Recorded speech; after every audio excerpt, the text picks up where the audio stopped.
चलिए नया chapter start करते हैं, रेशियो एनालिसिस।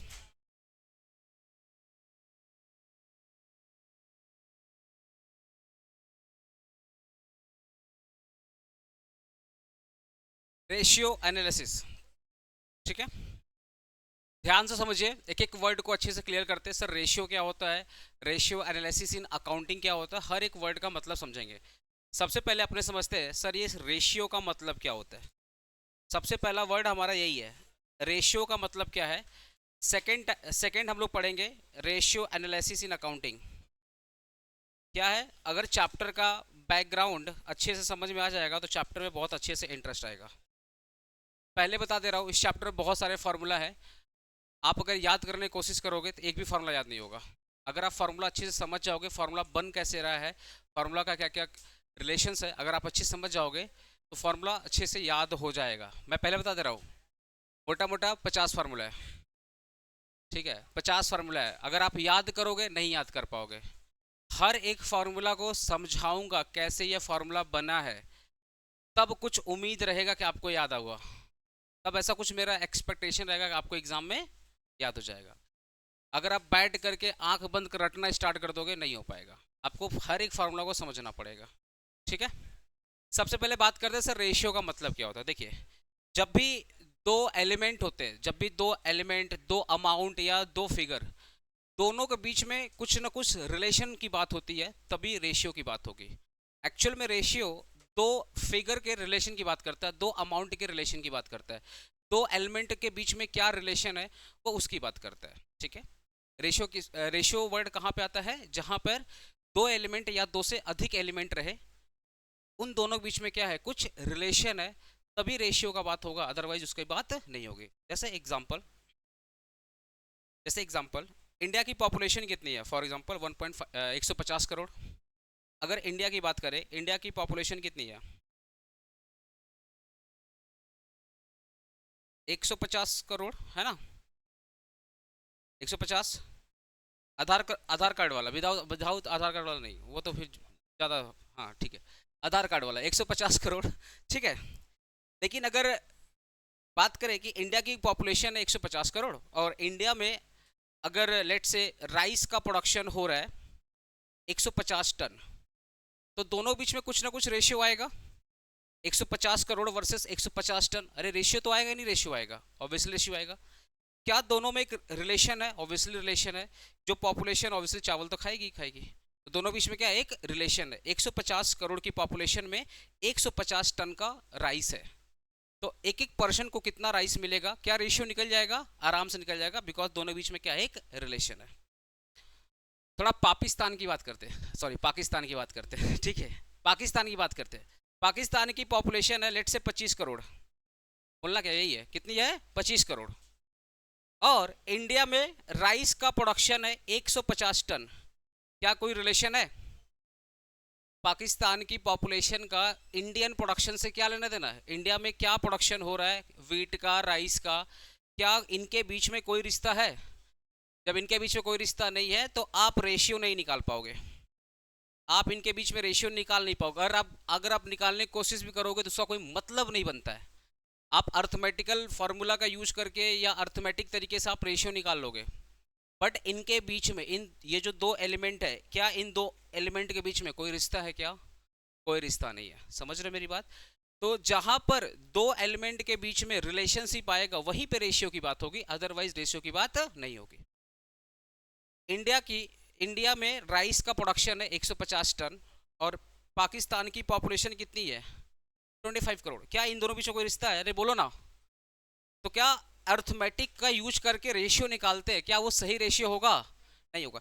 इन दोनों को तो यही लगता है ना कि कहीं का ईंट कहीं का रोड़ा, अब भानुमति ने कुनबा जोड़ा। समझा इसका मतलब, कि इन दोनों का कोई रिश्ता ही नहीं है, कोई रिश्ता नहीं है। तो जब रिश्ता ही नहीं है, अब मत बोला बाप बेटे का रिश्ता अलग बात है अब अगर कोई रिश्ता नहीं है तो इसके बीच का रेशियो नहीं निकलेगा। तो सर रेशियो किसका निकलेगा, जब दो एलिमेंट होंगे। पहली बात, रेशियो निकलता जब दो एलिमेंट होंगे, और दो एलिमेंट के बीच में क्या होगा, रिलेशनशिप होगा।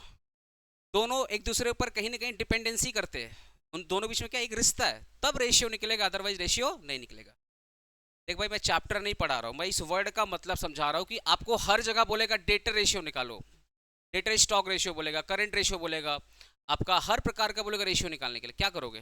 लिक्विडिटी रेशियो बोलेगा, एसिड टेस्ट रेशियो बोलेगा, करंट रेशियो बोलेगा। तो कहीं पर भी अगर रेशियो आ गया तो आपको रिश्ता ढूंढना पड़ेगा। अब इसे एग्जांपल दे रहा हूँ, सेल और डेटर का रिश्ता है कि नहीं रिश्ता है? बोलो, डेटर और सेल का रिश्ता है कि नहीं रिश्ता है ना? तो एक रेशियो निकलेगा, एक रेशियो निकलेगा। क्रेडिटर और परचेज का रिश्ता है कि नहीं रिश्ता है? एक रेशियो निकलेगा। अब कौन सा रेशियो निकलेगा आपने समझेंगे। करंट लायबिलिटी और करंट एसेट के बीच में कुछ तो रिश्ता है ना? रेशियो निकलेगा। ठीक है, अच्छा, कॉस्ट ऑफ गुड सोल्ड और स्टॉक, जो कॉस्ट ऑफ गुड सोल्ड है और जो स्टॉक है, क्या उसके बीच में कुछ रिश्ता है ना? रेशियो पक्का निकलेगा। समझ रहे मेरी बात? एसेट और लायबिलिटी के बीच में कुछ तो रिश्ता है, एसेट रेशियो निकल जाएगा। तो जो भी रेशियो निकलेगा, देखना दोनों के बीच में कहीं ना कहीं कोई रिलेशनशिप है, तभी रेशियो निकल रहा है, अदरवाइज रेशियो नहीं निकलेगा। देख, एक तरीका क्या है कि पढ़ लेना कि ये डिवाइडेड बाई ये और आगे बढ़ जाना। एक तरीका क्या है कि भैया ये हुआ तो क्यों हुआ, वो लंबा याद रखेगा। हाँ, तुम लोग रिश्ता का ज़्यादा समझता है, और अंकित तेरा उम्र हो गया, हम समझ रहे हैं, और हम गुरु जी से बात कर रहे हैं, ठीक है। अच्छा, समझा तुम लोग रेशियो मतलब? रेशियो क्या बोलता है? जब दो एलिमेंट के बीच में, दो या दो से अधिक एलिमेंट के बीच में रिश्ता हो तभी रेशियो आएगा, अदरवाइज रेशियो नहीं आएगा। बोलो ना, ये बात क्लियर हुआ? छोटा सा बात था, 2-4 मिनट टाइम वेस्ट कर दिया तुम लोग मेरा, ठीक है। रेशियो वर्ड तुम लोग पता है कहाँ से स्टार्ट किया होगा? जब तुम लोग क्लास 11-12 में पार्टनरशिप बोल के एक चैप्टर पढ़ा होगा अकाउंटेंसी में, तो वहां पे तुम लोग पहला रेशियो पढ़ा होगा, पार्टनर के बीच का रेशियो, प्रॉफिट शेयरिंग रेशियो पढ़ा है ना? पहला पढ़ा होगा प्रॉफिट शेयरिंग रेशियो। तो उसको अपने बोलते थे प्रोपोर्शन मेथड। कौन सा मेथड बोलते हैं? प्रोपोर्शन मेथड बोलते हैं। एक्चुअल में रेशियो जो फर्स्ट टाइम तुम लोग पढ़ा होगा वो पार्टनरशिप से ही निकला है, और उस केस में देखना वो प्रॉफिट शेयरिंग रेशियो की बात होती थी, पार्टनर बीच में कितना कितना प्रॉफिट शेयर होगा, किस रेशियो से होगा। इस मेथड को अपने क्या बोलते थे? Proportion method. तो रेशियो का पहला मेथड होता प्रोपोर्शन मेथड। जैसे फॉर एग्जांपल 2:1, 3:1, 1:2, ठीक है। ये जो मेथड है इसको अपने क्या बोलते हैं? Proportion method. अगर मैं इसको परसेंटेज में कन्वर्ट कर दूं, अगर मैं इसको परसेंटेज कन्वर्ट कर दूं, तो 2:1 को अपने क्या बोलेंगे? 200%। 200% मतलब क्या है? जो पहला एलिमेंट है वो सेकंड एलिमेंट से 2 टाइम्स ज्यादा है। अरे, जो पहला एलिमेंट है वो सेकंड एलिमेंट से क्या है? 2 टाइम्स ज्यादा है। कैसे बता रहा हूँ? 200% को हम लोग क्या बोलेंगे? 200 डिवाइडेड बाई 100, 2/1, यही ना? और 2/1 को क्या 2:1 बोल सकते हैं? नहीं बोल सकते। तो ये जो आपका 2:1 था, एक्चुअल में कितने के बराबर है? 200% के बराबर है। चलिए, ये जो 3:1 है कितने के बराबर है? 300% के बराबर है। ये जो 1:2 है किसके बराबर है? 50% के बराबर है। कि जो पहला एलिमेंट है वो सेकंड वाले का हाफ है, जो पहला एलिमेंट है वो सेकंड वाले का क्या है? हाफ है। इसको अपने क्या बोलेंगे? 50%। ये जो मेथड होता है इसको अपने बोलते हैं परसेंटेज मेथड। अरे, मैं रेशियो कुछ मेथड्स बता रहा हूँ। पहला मेथड कौन सा था? Proportion method. सेकंड मेथड कौन सा है? परसेंटेज मेथड, ठीक है। एक और मेथड होता है टाइम्स मेथड होता है। कौन सा मेथड? Times method. जैसे 2:1 को अपने क्या बोलेंगे? 2 टाइम्स, ठीक है। 3:1 को अपने क्या बोलेंगे? 3 टाइम्स। जो पहला, जैसे 3:1 का मतलब हो गया कि जो पहला एलिमेंट है वो सेकंड वाले एलिमेंट से 3 गुना ज्यादा है, 3 टाइम्स, ठीक है। 1:2 को क्या बोलेंगे? Half times. क्या बोलेंगे? Half times. तो अभी सिर्फ 2 चीज बताया। पहला, रेशियो का मतलब होता है 2 एलिमेंट के बीच में रिलेशन है तो रेशियो की बात होगी, अदरवाइज बात नहीं होगी। पहला मेथड क्या था? Proportion method. जैसे 2:1, 3:1, 1:2, ठीक। अगर आप इसको परसेंटेज में कन्वर्ट कर दोगे तो कौन सा मेथड हो जाएगा? कौन सा मेथड होगा? परसेंटेज मेथड हो जाएगा। 2:1 मतलब 200%, 3:1 मतलब 300%, 1:2 मतलब 50%। अगर टाइम्स मेथड में बोला जाए तो 2:1 का मतलब क्या होता है? पहला जो एलिमेंट है वो सेकंड वाले से 2 गुना ज्यादा है, मतलब 2 टाइम्स, 3 टाइम्स और हाफ टाइम्स, ठीक है। अब बोलोगे सर बेटर कौन सा है? देखो, अगर कोई चीज अगर अप टू 100% है, जैसे 50% बोलने में अच्छा लग रहा है, 70% बोलने में अच्छा लग रहा है, 80%, 90% बोलने में अच्छा लग रहा है, 20% बोलने में अच्छा लग रहा है, लेकिन अगर आप बोलते हो ना 300%, 200%, ये थोड़ा सा बोलने में ठीक नहीं लग रहा है, तो जब बड़े बड़े एलिमेंट का रेशियो निकलता है, बड़े अमाउंट का जब रेशियो निकलता है, तो इस केस में हम लोग प्रोपोर्शन मेथड फॉलो करते हैं। कौन सा मेथड फॉलो करते हैं? प्रोपोर्शन मेथड फॉलो करते हैं, ठीक है। जब छोटे एलिमेंट की बात होती है, जैसे 20%, 30%, 40% की बात होती है, तो हम लोग परसेंटेज मेथड फॉलो करते हैं। और जब एक मिडिल, मतलब ना बहुत छोटा ना बहुत बड़ा, तो इस केस में हम लोग इसी बात करते हैं, जैसे बोलते हैं ना 2 टाइम्स, 3 टाइम्स, 4 टाइम्स, तो इस केस में हम लोग टाइम्स मेथड का उपयोग करते हैं। ज्यादातर कॉर्पोरेट वर्ड में किसकी बात होती है? प्रोपोर्शन मेथड की बात होती है। आपके एग्जाम में जो क्वेश्चंस बनेंगे मैक्सिमम टाइम किस पर बनेंगे? प्रोपोर्शन मेथड बोलेंगे कि भैया क्रेडिटर और डेटर बीच में ये रिश्ता है, ये रिश्ता, ऐसे करके बहुत सारा रेशियो आपका बताएगा, ठीक है। क्या आपने चैप्टर पढ़ लिया? Answer is no. अभी आपने क्या पढ़ा है? जस्ट चैप्टर का one of the name, that is called ratio. किसी के दिमाग में आ रहा है अच्छा रेशियो में इतना कॉन्सेप्ट है तो इसमें कितना कॉन्सेप्ट होगा? अभी कॉन्सेप्ट चालू भी नहीं हुआ, जस्ट नामकरण को देखा गया, नामकरण हुआ कैसे। अब बात करते हैं रेशियो एनालिसिस इन अकाउंटिंग। क्या बात कर देंगे? Ratio analysis in accounting. Sir अब इस वर्ड को मतलब समझा रहा हूँ, ये क्लियर है तुम लोग का? ठीक है। रेशियो एनालिसिस इन अकाउंटिंग का मतलब क्या हो, पहले ये समझो। देखो, मान लो एक कंपनी है, और कंपनी नाम तो सुना ही होगा, ठीक है। अरे जलन जलन कुट्टा लोग सुना है कि नहीं सुन रहा? जलो मेरे से तुम लोग, हाँ। ए एपीसी लिमिटेड, ठीक है। मेरा नाम पे तुम लोग को बीमारी छा जाएगा, हाँ सर इतना फेमस कंपनी, कोई तारीफ भी नहीं कर रहा है। नाम सुना है एपीसी लिमिटेड। अब मान लेते हैं इसके बहुत सारे बुक्स ऑफ अकाउंट है, जैसे एक मान लेते हैं बैलेंस शीट है, एक है पीएल अकाउंट, ठीक है। हाँ ठीक है, फिर भी कंप्लेन होगा तेरा, टेंशन ना ले ठीक है। एक है इसका कैश फ्लो स्टेटमेंट है, आईडी का मान लो, इसके अदर्स हो गए, अदर बुक्स ऑफ अकाउंट हो गए, ठीक है। हर एक हर एक जगह पे कंपनी से रिलेटेड बहुत सारी इंफॉर्मेशन, जैसे अगर मैं बैलेंस शीट की बात करूँ, वहाँ पर आपको डेटर मिल जाएगा, क्रेडिटर मिल जाएगा, वहाँ पर आपको फिक्स एसेट और करंट फिक्स एसेट्स और आपके फिक्स लाइबिलिटी वगैरह मिल जाएंगी। अगर मैं पीएल की बात करूँ तो यहाँ पे भी बहुत सारे परचेज वगैरह, कॉस्ट ऑफ गुड्स सोल्ड वगैरह मिल जाएंगे। तो हर एक जगह पे कुछ ना कुछ एलिमेंट छुपे हुए हैं कंपनी के, जैसे कुछ एलिमेंट छुपे हैं बैलेंस शीट में, कुछ एलिमेंट छुपे हैं पीएल अकाउंट में, कुछ कैश फ्लो में, और कुछ जो अदर स्टेटमेंट उसमें, जैसे पीटी कैश बुक वगैरह हो गया वहाँ पे, ठीक है। तो जब रेशियो एनालिसिस की बात करते हैं, सर यार बात बता, जब रेशियो एनालिसिस इन अकाउंटिंग की बात करते हैं, तो कंपनी क्या करती है, जितने भी बुक्स ऑफ अकाउंट है, जितने भी बुक्स ऑफ अकाउंट है, उसमें से हर एक एलिमेंट का रिलेशनशिप देखती है। जैसे अगर बैलेंस शीट में बात करें तो यहाँ पे डेटर मिलेगा, और डेटर का रिश्ता कहाँ मिल जाएगा? पीएल मिल जाएगा, सेल्स में। तो दोनों बीच में क्या बन रहा है? एक रिश्ता बन रहा है। तो कंपनी क्या करती है, इनके और इनके बीच का जो जो एलिमेंट का रिलेशनशिप बन रहा है उसका क्या निकाल देती है? रेशियो। और रेशियो एक सिंप्लीफाइड फॉर्म होता है। रेशियो क्या होता है? एक सिंप्लीफाइड फॉर्म होता है कि आप किसी को इजीली समझा पाओ। आप ये जो रेशियो एनालिसिस करते हो, ये खुद के लिए नहीं करते हो, आप यूजर के लिए करते हो, शेयर होल्डर के लिए करते हो। जैसे फॉर एग्जांपल आप बोल रहे हो कि करंट एसेट और करंट लायबिलिटी, करंट एसेट और करंट लायबिलिटी मान लेते हैं 2:1 है। तो आप ये बोलना चाहते हो कंपनी का जो करंट एसेट है वो कितना है?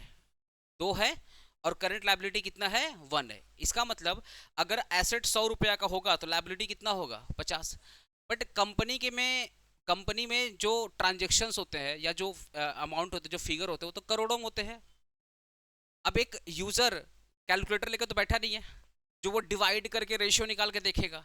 लेकिन अगर आप शेयर होल्डर को ये बोल देते हो कि हमारे यहाँ पे एसेट और लायबिलिटी के बीच में 2:1 का रिलेशन है, तो यूजर को डायरेक्टली समझ में आ गया कि एसेट डबल है कंपेयर टू लायबिलिटी। अगर लायबिलिटी 50 रुपया है तो एसेट कितना है? 100 रुपया। इजिली समझ गया कि नहीं समझ गया? तो जब आप रेशियो एनालिसिस चैप्टर पढ़ते हो या बनाते हो, तो इसका मकसद है कि शेयर होल्डर को, जो यूजर्स हैं, उनको हर एक चीज, हर एक फिगर को सिंप्लीफाइड वे में समझा दो, जिससे वो एनालिसिस करके डिसीजन ले पाए।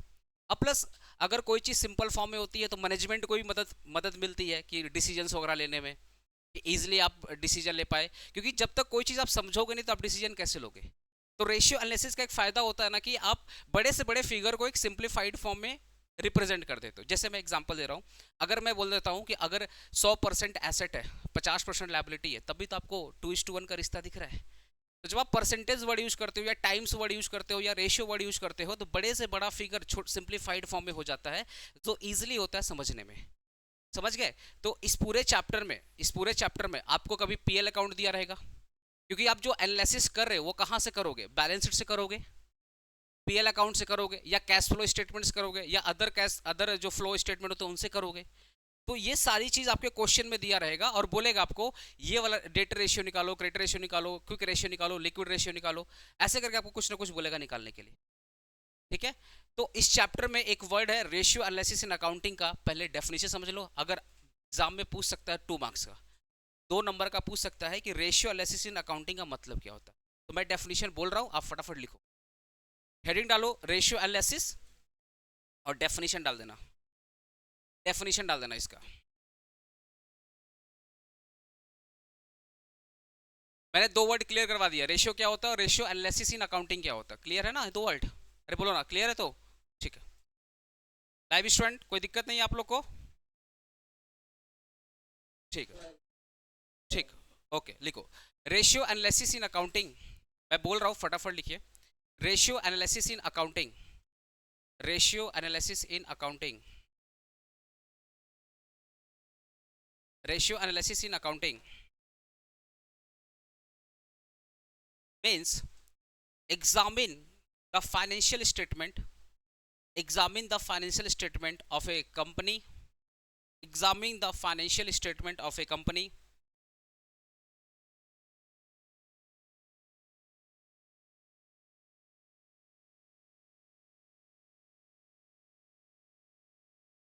or comparing different different financial figures, or comparing different financial figures, or comparing different financial figures from the, कहाँ से, balance sheet, from the balance sheet comma PL account. अच्छा पीएल अकाउंट को ही अपने income statement बोल देते हैं ना, पीएल अकाउंट और cash flow statement, cash flow statement, cash flow statement to evaluate, to evaluate, to evaluate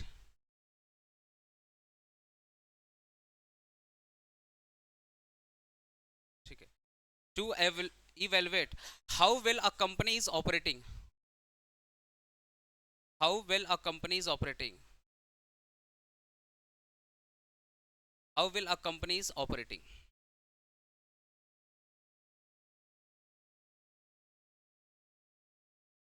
ठीक है, अब इसका पर्पस क्या है, बस 3 लाइन लिखना है इसका। लिखो पर्पस ऑफ रेशियो एनालिसिस, बस ये 3 लाइन लिखो, फिर इसका फॉर्मूला समझा रहा हूँ।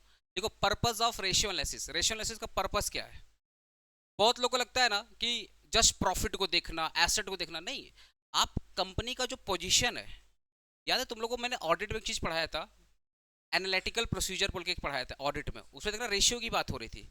ऑडिटर क्या कर रहा था, डिफरेंट डिफरेंट रेशियो निकाल रहा था और कंपनी के वेल्दी का चेक कर रहा था, कंपनी वेल्दी है या वेल्दी नहीं है। अगर कंपनी वेल्दी नहीं है तो वो क्या होता, सॉल्वेंसी की बात होती थी, पढ़ाया था ना एनालिटिकल प्रोसेस। सेम बात यहाँ पे भी लिख रहा, purpose of ratio analysis. Number 1 just heading लिखना, जस्ट हेडिंग लिखना। नंबर 1 पहला understand probability, understand probability, understand probability. Point number 2 valuation of liquid position, valuation of liquid position.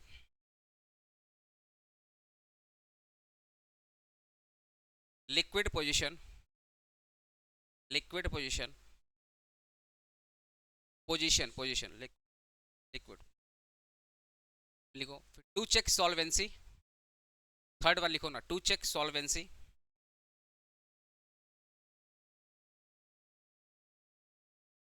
Check solvency, company solvent है या नहीं है। अगर कंपनी सॉल्वेंट नहीं है तो लिक्विडेशन में जाएगा। ठीक है, लास्ट लिखो टू चेक परफॉर्मेंस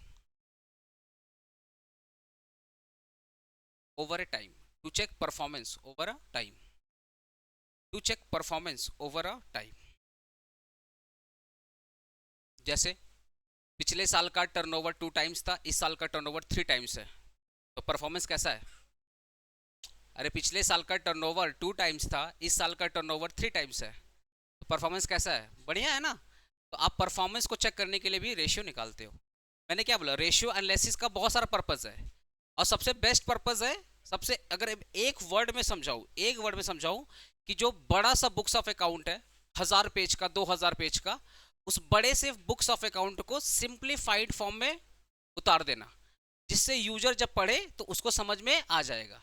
बस यूजर ये पढ़ेगा कि पिछले साल टर्नओवर 2:1 था, इस साल का टर्नओवर 3:1 है, इसका मतलब पहले से क्या है, बेटर है। अब यूजर को टेंशन नहीं है, अब यूजर अपना मस्त शांति से सो रहा है, उसको लाखों करोड़ से मतलब नहीं है भाई, बस उसको ये पता चलेगा कि भैया पिछले साल से इस साल हमने बेटर किया है।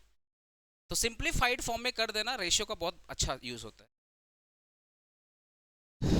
ठीक है, अब थोड़ा फार्मूला में बात किया जाए। अब इस चैप्टर में बहुत सारे फार्मूला है, जस्ट एंजॉय करो आप एक एक फार्मूला को, और हिम्मत हारना मत इस चैप्टर में, ठीक है। और 20 नंबर का चैप्टर है, कितने में चैप्टर है, 20 मार्क्स का चैप्टर है, ठीक है। सबसे पहले हाँ, क्या था, अंडरस्टैंड प्रॉफिटेबिलिटी, नंबर 1 ना, अंडरस्टैंड प्रॉफिटेबिलिटी, अंडरस्टैंड प्रॉफिटेबिलिटी, ठीक है। पहला फॉर्मूला आपके सामने पेश किया जा रहा है।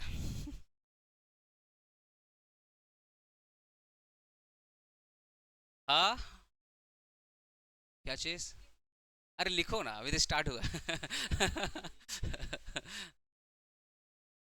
दिक्कत क्या है, मैं हाँ बोल दूंगा ना तो 51 लिखेगी नहीं। बोलेगी नहीं, बस 85 लिखेंगे। लिख, नहीं नहीं, पेज मत छोड़िए, पेज भरिए। पेज छोड़िए मत। लिक्विड रेशियो, या इसी को अपने बोलते हैं लिक्विडिटी रेशियो, जो लिखना चलो, लिक्विड रेशियो या लिक्विडिटी रेशियो, ठीक है। लिक्विड रेशियो या लिक्विडिटी रेशियो, हाँ आ रहा है। एक्चुअल में सुनो सुनो, एक्चुअल में ना ये एक हेडिंग है, ये लिक्विड रेशियो या लिक्विडिटी रेशियो क्या एक हेडिंग है, इसके अंदर दो रेशियो आते हैं। एक्चुअली ये होता है ना हेडिंग, हेडिंग अंदर सब हेडिंग आता है, तो एक्चुअल में ये हेडिंग, इसके अंदर दो रेशियो आता है। पहला नंबर 1 लिखो, ए लिखो, पहला करंट रेशियो, क्या है, करंट रेशियो। हाँ, सेकंड लिखो क्विक रेशियो, क्विक रेशियो। अच्छा, क्विक रेशियो का एक और नाम है लिक्विड ना, अरे क्विक रेशियो का एक और नाम है liquid ratio, acid test ratio लिखो। हाँ, टेस्ट नहीं करना है बाबा, बस नाम लिखना है,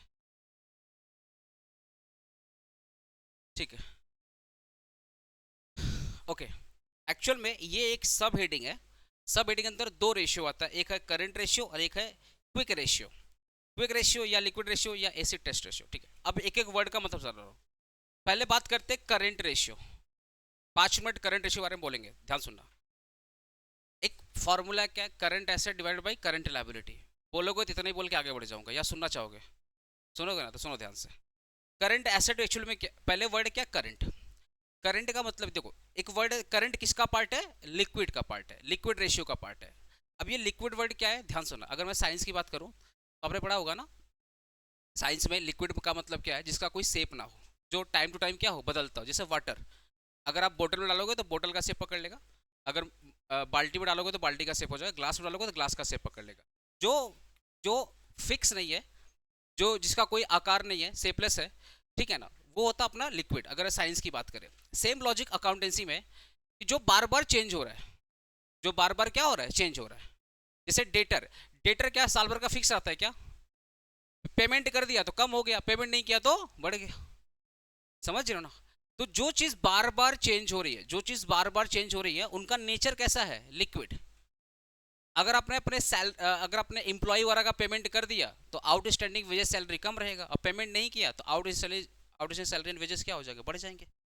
तो अगर ये वर्ड आ रहा है लिक्विड, लिक्विड का मतलब हो गया ऐसे एलिमेंट की बात हो रही है, ऐसे फिगर की बात हो रही है जो कांस्टेंट नहीं है, जो बार बार साल भर में क्या होंगे, चेंज होते रहेंगे।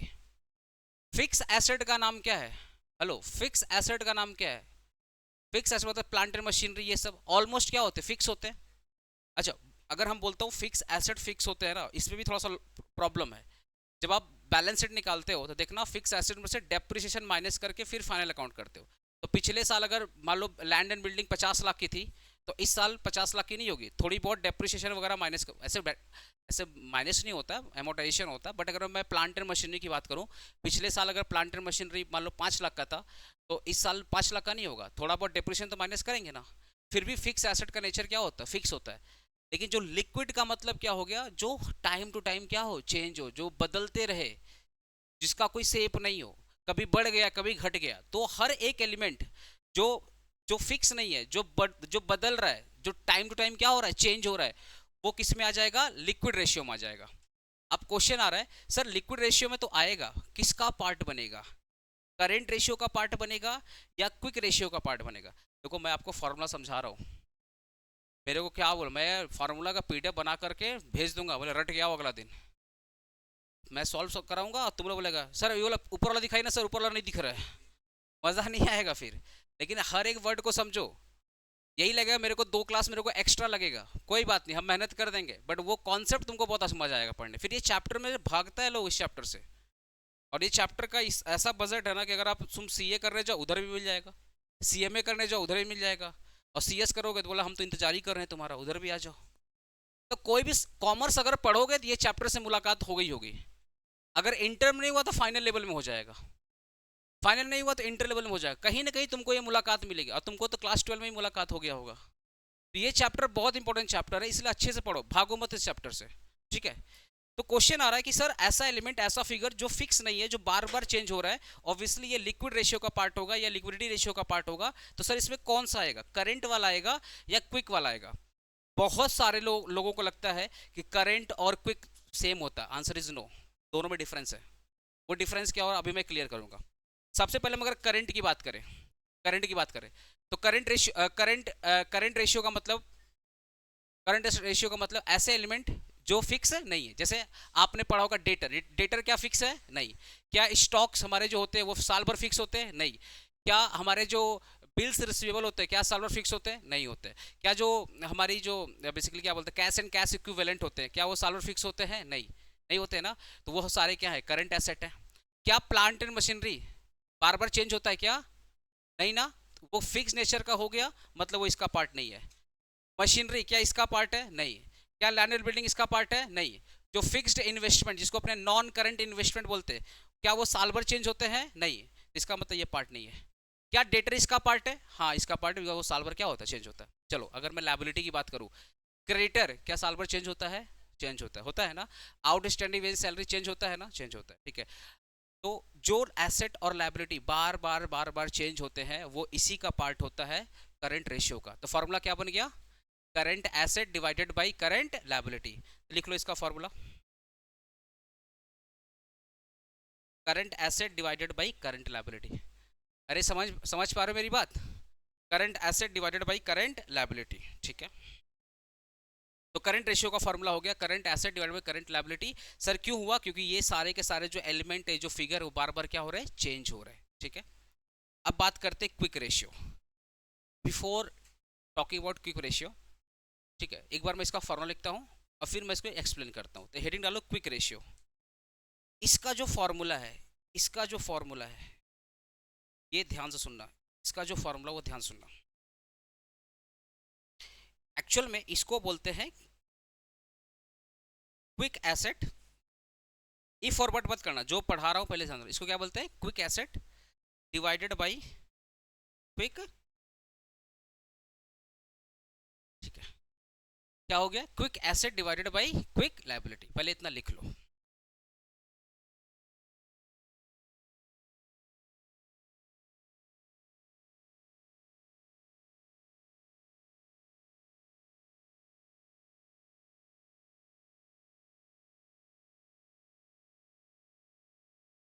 Quick asset divided by quick liability, ठीक है।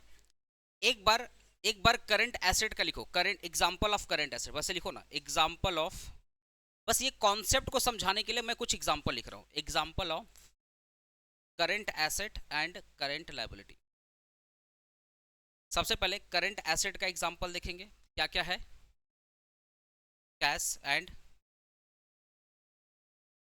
Cash equivalent. अच्छा उसके बाद क्या है, डेटर्स। उसके बाद क्या है, अरे इन्वेंट्री, जिसको तुम लोग क्या बोलता है, स्टॉक। इसके बाद क्या है, बिल्स रिसीवेबल। नेक्स्ट क्या हो गया बताइए। हाँ, करेंट इन्वेस्टमेंट। ठीक है, ठीक है। उसके बाद क्या क्या है बताओ। आउटस्टैंडिंग इनकम है ना, लिखो ना, लिखो ना, आउटस्टैंडिंग इनकम। और बता। हाँ, अरे वही चीज इनकम के पार्ट। प्रीपेड इनकम बोलते हैं, आउटस्टैंडिंग इनकम मतलब, ठीक है, ठीक है। नेक्स्ट बताओ क्या क्या और हो सकता है। हेलो, प्रीपेड लिखो ना, prepaid expenses, prepaid expenses, advance वाला, समझ रहे हो। और बताओ, मार्केटेबल सिक्योरिटीज।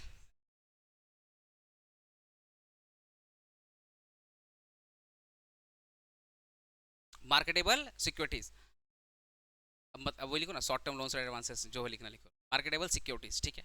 अब समझना, अब करंट, चलो करंट लायबिलिटी का भी लिख लेते हैं फटाफट। करंट लायबिलिटी में क्या, नॉर्मल लिखो ना।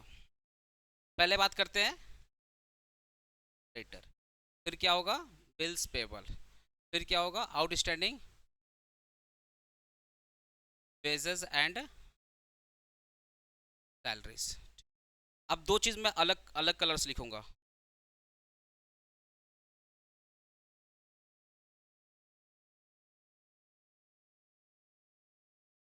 Cash credit. अब सुनना ध्यान से, ये क्विक वर्ड क्यों आया, मैं ये तुमको सर क्विक वर्ड क्यों आया। क्विक वर्ड का मतलब क्या समझाओ, लिख लिया, लाइव स्टूडेंट हो गया तो।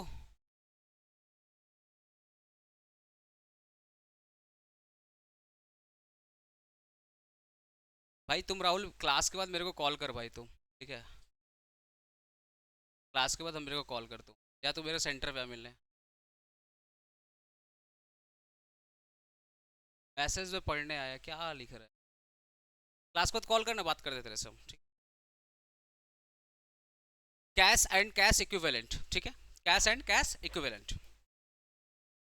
वर्ड क्या है, क्विक एंड क्विक लायबिलिटी। सबसे पहले बात करते हैं क्विक। सर क्विक का मतलब क्या है, ऐसा पैसा, मैं अगर मैं इसके पॉइंट ऑफ बोल रहा हूँ, करंट एसेट का पार्ट बोल रहा हूँ, ठीक है, करंट एसेट के पॉइंट ऑफ व्यू से बोल रहा हूँ। क्विक का मतलब हो गया, अच्छा जो पैसा मुझे मिलेगा वो मेरे लिए क्या होता है, एसेट होता है। हेलो, जो पैसा मुझे मिलेगा वो मेरे लिए क्या होता है, एसेट होता है, ठीक है।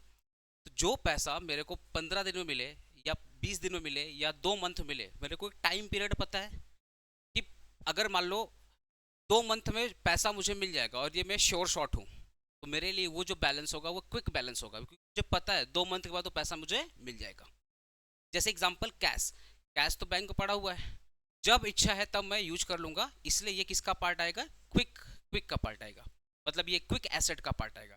देखो सारे करंट एसेट क्विक एसेट नहीं होते, मैं ये समझा रहा हूँ। अगर मैं वेन डायग्राम को समझाऊं, वेन डायग्राम के हिसाब से ये आपके करंट एसेट है, आइशू, ठीक, ठीक है, ठीक है। ये अगर ये करंट एसेट, अगर ये पूरा का पूरा क्या है करंट एसेट, तो इसका ये जो ये वाला जो पार्ट है, ये वाला जो पार्ट है ये क्विक एसेट है, और ये पूरा का पूरा क्या है, करंट एसेट है। ध्यान से ना, ये पूरा का पूरा क्या है, करंट एसेट है। इसका कुछ पार्ट क्या है, क्विक एसेट है। दोनों अंतर क्या मैं समझा रहा हूँ, जैसे समझो पहले, कैश बैंक पड़ा हुआ, जब इच्छा है तब आप यूज कर पाते हो, मतलब एज पर डिमांड पैसा रेडी है, क्विक एसेट। डेटर, आपके जो डेटर है, आपको पता है कि आपने 2 मंथ का क्रेडिट सेल किया, याद करो, जो आप सेल करते हो तो पता करते हो ना भैया पैसा कब लौटाओगे। ऐसा थोड़ी होता डेटर को सामान बेच दिया और बोले जिंदा रहेगा तो लौटा देना, ऐसा ऐसा बोल के सामान बेचते हो क्या। अरे 15 दिन, 20 दिन, 15 दिन, हफ्ता 2 हफ्ता, एक उधारी होता है ना, या महीने का उधारी होता है। आपको पता है कि सामने वाला जो डेटर है वो 1 मंथ के अंदर पैसा दे देगा, वो किसका पार्ट होगा, किसका पार्ट होगा, वो क्विक एसेट का पार्ट होगा, ठीक है। एक होता है इन्वेंट्रीज, इन्वेंट्री, क्या इन्वेंट्रीज क्विक एसेट का पार्ट है। हेलो, क्या इन्वेंट्री क्विक एसेट का पार्ट है। सुनो, अगर मैं इन्वेंट्री की बात कर रहा हूँ तो कौन सा इन्वेंट्री, ओपनिंग वाला या फिनिश गुड्स या सेमी फिनिश गुड्स या क्लोजिंग वाला, कुछ तो नहीं पता। अगर मैं स्टॉक की बात करता हूँ तो स्टॉक की तो बहुत वैरायटी है, बहुत वैरायटी है। सेमी फिनिश गुड्स ये भी तो स्टॉक है। Closing, opening, purchase, purchase of raw material, सब तो स्टॉक है। तो स्टॉक कभी भी क्विक एसेट नहीं होता है। एग्जांपल, अगर गुड्स बन करके रेडी है, आपको नहीं पता ये सामान कब बिकेगा। गुड्स जो आपके गोडाउन में फिनिश्ड है, मतलब जो बन करके रेडी, जिसको अपने बोलते हैं फिनिश स्टॉक, जो आपके फिनिश स्टॉक है, आपको पता है वो कब बिकेगा? आपको नहीं पता, वहां पे अनसर्टेनिटी है, बिक भी सकता है, नहीं भी बिक सकता है। अगर आपके गोडाउन में रॉ मटेरियल पड़ा हुआ है, तो पहले तो आपको प्रोडक्शन करना होगा। आपको तो पहले प्रोडक्शन करना होगा, प्रोडक्शन करोगे, उसके बाद आप प्रोडक्शन करने के बाद फिर उसको फिनिश गुड्स में कन्वर्ट करोगे, फिर एडवर्टीजमेंट करोगे, फिर सेल करोगे। और जिसको सेल करोगे वो भी तो टाइम लेगा पेमेंट करने में।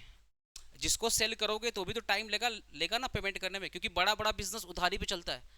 आपको क्या लगता है सारा बिजनेस कैश में चलता है क्या? कुछ भी कैश में चलता है, बड़ा बड़ा बिजनेस उधारी पे चलता है। तो आप रॉ मटेरियल को पहले आप प्रोसेस करके फिनिश गुड्स में कन्वर्ट करोगे, एडवर्टीजमेंट करोगे, सेल करोगे, पैसा 2 महीने 4 महीने बाद आएगा, उसके बाद डिसाइड होगा। तो आपके जो इन्वेंट्रीज होते हैं वो कभी भी क्विक एसेट के पार्ट नहीं होंगे। कैश क्या क्विक एसेट का पार्ट है? हाँ सर पार्ट है। डेटर क्या है? हाँ, क्योंकि पता है पैसा वापस आ जाएगा। क्या इन्वेंट्रीज का पार्ट है? Answer is no. तो मैं क्या बोल रहा था कि सारे करंट एसेट क्विक नहीं होते हैं, लेकिन सारे क्विक एसेट क्या होते हैं? करंट होते हैं। क्लियर हुआ? ओके, नेक्स्ट पार्ट बात करते हैं बिल्स रिसीवेबल। जब आप बिल में साइन करवाते हो कस्टमर से, तो पता रहता है ना कि भैया कितने कितने दिन बाद पेमेंट करोगे, महीने 2 महीने, वहाँ पे टाइम लिमिट होता है। तो यहाँ पे भी पता रहता है। ये भी कौन सा पार्ट है? क्विक का पार्ट है। करंट इन्वेस्टमेंट इसका ही पार्ट है। विद इन अ ईयर हमारा पैसा क्या हो जाएगा? कैश में कन्वर्ट हो जाएगा। इन्वेस्टमेंट कैश में कन्वर्ट हो जाएगा। तो ये भी हमारा क्या होता है? क्विक एसेट का पार्ट है। आउटस्टैंडिंग इनकम, आपको पता है कि आपने सर्विस दे दिया, पैसा मिलने वाला है, और कब मिलेगा ये आपको अच्छे से पता रहता है। ये भी किसका पार्ट है? क्विक एसेट का पार्ट है। चलो, prepaid expenses, sorry sorry, prepaid expenses ये किसका पार्ट है? प्रीपेड एक्सपेंसेस किसका पार्ट है? प्रीपेड एक्सपेंसेस मतलब क्या है? बोलो, प्रीपेड एक्सपेंसेस का मतलब क्या हो गया? आपने एडवांस में पे कर दिया है, तो आपको सर्विस मिलना बाकी है, या आप सर्विस देंगे जो भी है। यहाँ पे कैश की बात नहीं हो रही है, तो ये कभी भी आपके क्विक एसेट का पार्ट नहीं होगा। प्रीपेड एक्सपेंसेस मतलब क्या होता है? Advance expenses. तो आपने पेमेंट कर दिया है, तो अब आप किसकी उम्मीद है? सर्विस की उम्मीद है, पैसे की उम्मीद है क्या? नहीं। तो इस केस में ये क्विक एसेट का पार्ट नहीं होगा। नेक्स्ट होगा मार्केटेबल सिक्योरिटीज। जो दिन भर तुम लोग बैठ के ट्रेडिंग करते रहता है, तो पैसा तो आते रहता है या जाते रहता है, देख लो क्या आ रहा है, लेकिन आते आते जाते रहता है। तो आयाराम गैराम वाला हिसाब होता है, ये होता है मार्केटेबल सिक्योरिटी। ये किसका पार्ट है? क्विक एसेट का पार्ट है। तो करंट एसेट सारे के सारे क्विक एसेट नहीं होते हैं, लेकिन सारे के सारे क्विक एसेट करंट एसेट जरूर होते हैं। तो अब डेफिनेशन समझ में आया क्विक एसेट? तो quick asset divided by quick liability. अब अगर मैं लायबिलिटी की बात करूं, क्या क्रेडिटर क्विक लायबिलिटी होता है? हाँ जी बोलिए।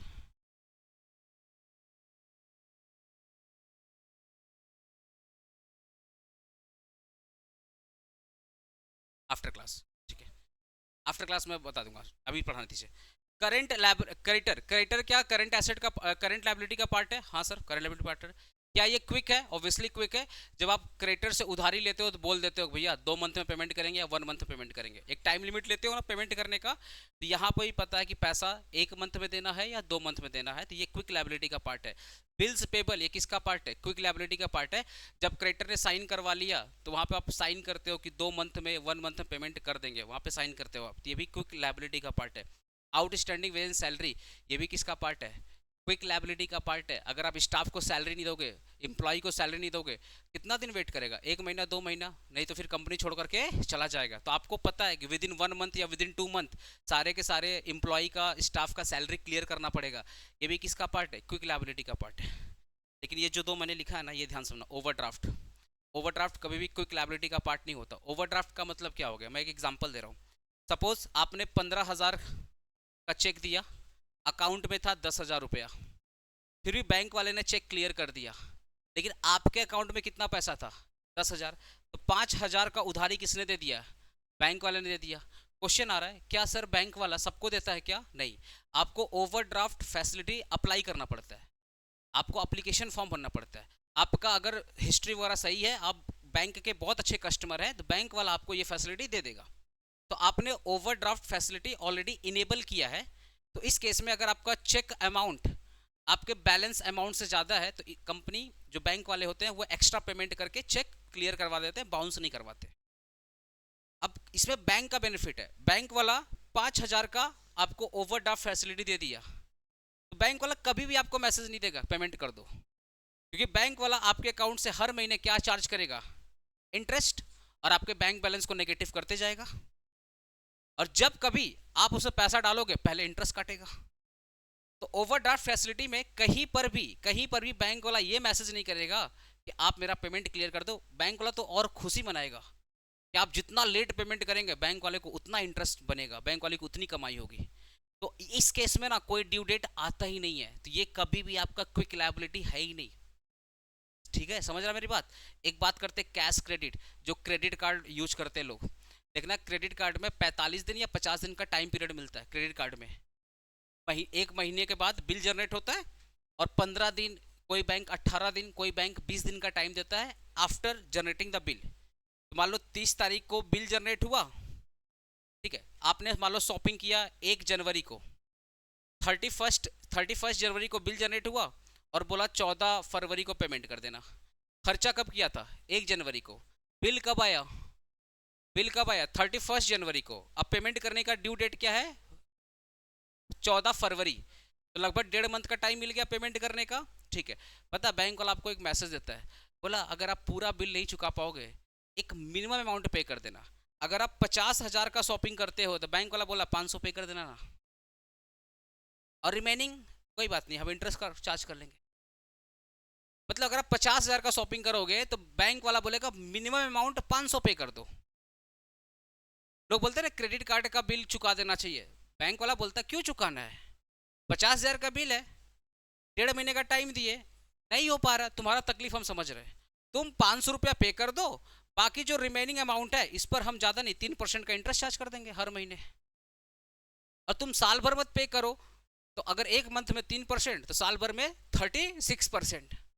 अब बोला अगर ऐसे 3% के हिसाब से बढ़ते रहे 2-3 साल, तो आपका जितना का लोन था उतने का इंटरेस्ट बढ़ हो जाएगा। तो बैंक वाला कभी नहीं बोलेगा, कभी भी बैंक वाला नहीं बोलेगा आप इसको पेमेंट करो, आपका मिनिमम बोलेगा बस मिनिमम अमाउंट पे करो। बैंक वाला कॉल कब करता है, जब आप मिनिमम अमाउंट भी नहीं पे करते। कुछ लोग और साथी होते हैं, अरे वो भी नहीं देंगे। अगर मजबूरी समझना तो पूरा समझो, थोड़ा क्यों समझ रहे हो तो कुछ लोग मिनिमम अमाउंट भी नहीं पे करते, तब जाकर बैंक वाला परेशान करना स्टार्ट करता। अदरवाइज अगर आप मिनिमम अमाउंट पे कर देते हैं तो बैंक वाला बोलता मत। तो एक चीज देख रहे हो, कैश क्रेडिट और ओवरड्राफ्ट फैसिलिटी में कभी भी बैंक वाला आपको ये नहीं बोलेगा पेमेंट करो। अब आप बताओ क्या ये क्विक लायबिलिटी है, नहीं। लेकिन क्रेडिटर में टाइम पीरियड होता है, यहाँ टाइम पीरियड होता है, यहाँ टाइम पीरियड होता है, तो जिधर भी टाइम पीरियड होगा वहां पे क्विक की बात होगी। अब बताओ क्या सारे करंट लायबिलिटी क्विक होते हैं क्या, नहीं, लेकिन सारे क्विक लायबिलिटी क्या होते हैं, करंट लायबिलिटी होते हैं। छोटी सी बात है, आपको नहीं पता था, सुनकर अच्छा लग रहा होगा, लेकिन साथ में सोच रहा बहुत कुछ पढ़ना है, तो टेंशन ना लो, हो जाएगा धीरे धीरे। तो फॉर्मूला क्या बन गया, quick asset divided by quick liability. लेकिन पता है एक प्रिंसिपल बीच में आ गया, एक प्रिंसिपल पढ़ा है, principles of prudence, principles of conservatism. पता है ये क्या बोलता है, बोल रहा है नहीं मांगा तो मतलब क्या, दोगे नहीं ये प्रिंसिपल यही बोलता है, नहीं मांग रहा है तो इसका मतलब क्या, नहीं दोगे। मतलब ये जो प्रिंसिपल है क्या बोलता है कि अगर आपको फ्यूचर में प्रॉफिट होने वाला है तो खुश मत हो, लेकिन अगर फ्यूचर में लॉस होने वाला है तो अभी से ही ट्रीटमेंट स्टार्ट कर दो। इसलिए देखना स्टॉक का कैलकुलेशन में हमेशा प्रिंसिपल्स ऑफ प्रूडेंस फॉलो करते हैं हम लोग, मार्केट प्राइस और cost price which ever is lower, यही बोलता है ना। अगर फ्यूचर में लॉस होने वाला है तो लॉस को अभी से ही कंसीडर करना स्टार्ट कर दो। तो प्रिंसिपल्स ऑफ प्रूडेंस का कॉन्सेप्ट यहाँ पे आ जाता है, बोलता है ये मत सोलो, बैंक वाला ओवरड्राफ्ट का पैसा नहीं मारा, इसका मतलब क्या, देना नहीं है क्या, लॉस है दे दो। कैश क्रेडिट का पैसा नहीं मांग रहा, मतलब क्या, नहीं देना क्या, दे दो। तो according to principles of prudence या कंजर्वेटिज्म ये बोलता है कि क्विक लायबिलिटी बोल के कोई चीज नहीं होती है, क्योंकि लायबिलिटी वर्ड ही अपने आप में बोझ है, इसको जितना जल्दी खत्म कर दो तुम्हारे लिए क्या होगा, बेटर होगा। तो एक्चुअल में फॉर्मूला क्या बनता है, क्विक एसेट को हटा दिया जाए, सॉरी फॉर्मूला क्या बनता है, quick asset divided bye,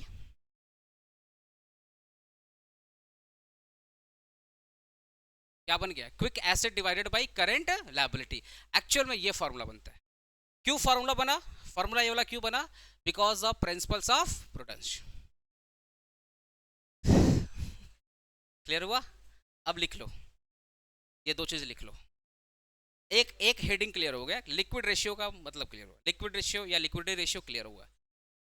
formula क्या हो गया, quick asset divided by current liability. ठीक है, अगर आप quick asset divided by quick liability लिखते हैं तब भी सही है, गड़बड़ कुछ भी नहीं है। प्रिंसिपल्स ऑफ प्रूडेंस बोलता थोड़ा मेरा ही बात मान लो, लायबिलिटी है चुका देना, खत्म।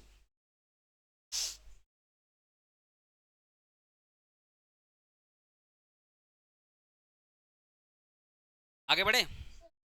हाँ बोलिए। हाँ, नहीं नहीं, आइए अभी अभी तो चैप्टर का स्टार्ट हुआ है, बहुत कुछ पढ़ना है। अब जितना पढ़ा रहे अभी ध्यान सुनते रहिए। हो गया क्लियर? Okay next. हाँ जी बोलिए। जी जी, कौन सा? बट है तो करंट लायबिलिटी का पार्ट ना, पार्ट तो वही है ना। ओवरड्राफ्ट जो उसी का जो ओवरड्राफ्ट फैसिलिटी होता है ना, ये लॉन्ग टर्म लायबिलिटी नहीं होता, करंट करंट लायबिलिटी होता है। समझ रहे हो मेरी बात? ये इसके अंडर ही आता है। अब वो लेस क्यों होता है, वो अलग अलग चैप्टर में अलग अलग ट्रीटमेंट है उसका। जैसे तुम लोग पढ़ा होगा ये वाला चैप्टर, क्या नाम है, सेम 5 में था ना, इंटरनल रिकंस्ट्रक्शन ना। जब जैसे कैश वाला पैसा बैंक में आता था तो ओवरड्राफ्ट माइनस करते थे। ओवरड्राफ्ट बस इतना समझो करंट लायबिलिटी हो, ठीक है। लेस क्यों करते हो, चैप्टर का डिमांड के हिसाब से होता है। अब नेक्स्ट हेडिंग की बात करते हैं, लिखो टर्नओवर। पहला हेडिंग था क्विक। अच्छा बस रिकैप रिकैप रिकैप, कोई भी एसेट और लायबिलिटी, लिक्विड का मतलब ऐसा एसेट ऐसा लायबिलिटी जो फिक्स नहीं है, जो साल भर क्या हो रहा है, चेंज हो रहा है। जैसे करंट एसेट और करंट लायबिलिटी। जब भी लिक्विड बोला जाएगा दो बात हमेशा याद आना चाहिए, current ratio and quick ratio. तो क्या सारे के सारे करंट क्विक होते हैं? नहीं, लेकिन सारे के सारे क्विक करंट होते हैं। तो जब लिक्विडिटी रेशियो की बात होगी, दो रेशियो इसमें आएगा, करंट और क्विक आएगा। क्लियर है ना कॉन्सेप्ट? अब लिखो टर्नओवर रेशियो, हेडिंग डालो, लिखो turnover.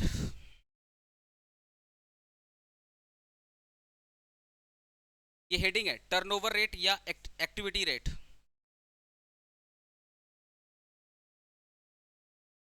Turnover rate slash activity rate, ठीक है ना।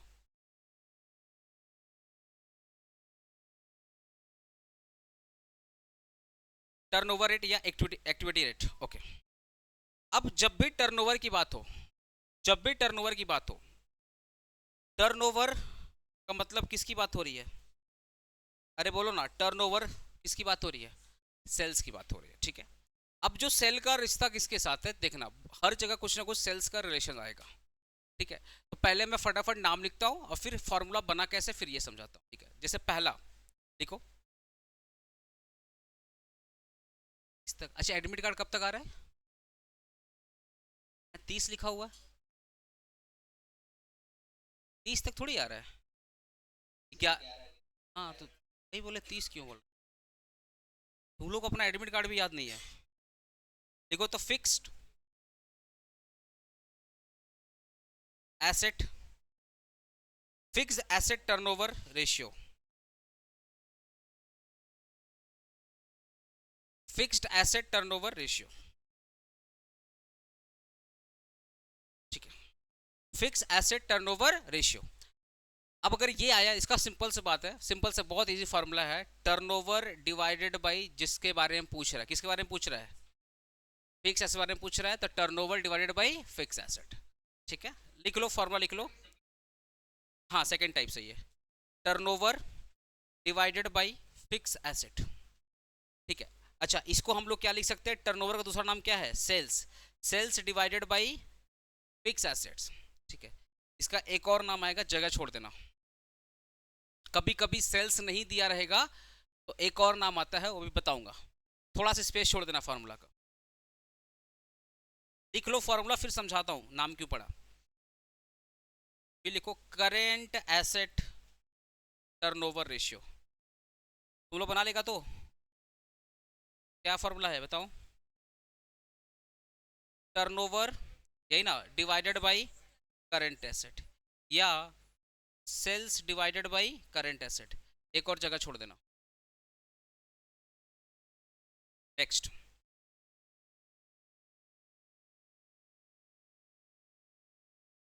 Working working capital turnover ratio.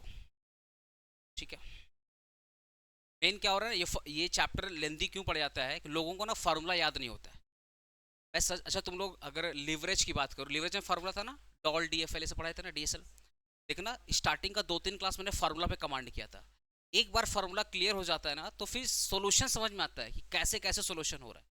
ये चैप्टर में 3 दिन में खत्म। अरे मेरे मैथ में कितना क्वेश्चन होगा, 10-12 क्वेश्चन होगा पर डे। अगर 3 क्वेश्चन खत्म करूंगा 4 क्लास में खत्म हो जाएगा।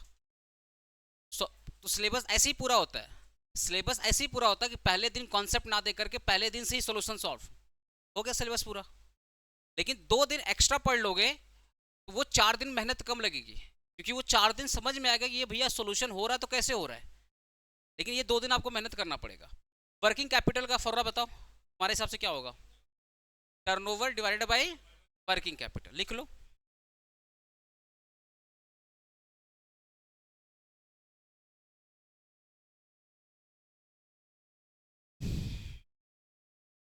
और वर्किंग कैपिटल का मतलब क्या होता है, current asset minus current liability. ये तो पता है ना अच्छे से, current asset minus current liability. अच्छा, वर्किंग कैपिटल क्या होता है, क्यों होता है। एफए में एक चैप्टर पढ़ाया था ना, वर्किंग कैपिटल मैनेजमेंट, उधर मैंने काफी अच्छे से एक्सप्लेन कर दिया। मैं दोबारा वर्किंग कैपिटल को एक्सप्लेन नहीं करूंगा, एफए में बहुत अच्छे से मैंने एक्सप्लेन कर दिया। ठीक है,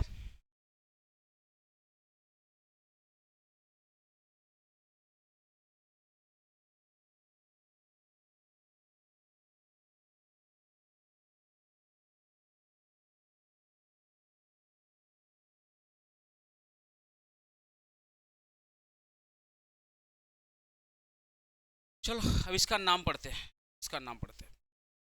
वर्ड क्या है, हेलो, वर्ड क्या है, fixed asset turnover ratio. Fixed asset turnover ratio.